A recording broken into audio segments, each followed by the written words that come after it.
Berge, Pulverschnee, das haben wir gerne. Komm mit uns zum schönen Gisper, dort fühlst du dich wohl.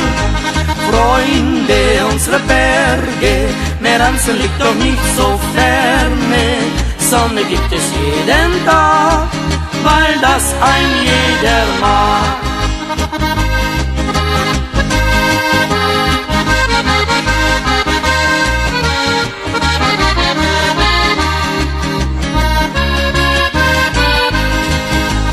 Freunde unserer Berge, Meranzen liegt doch nicht so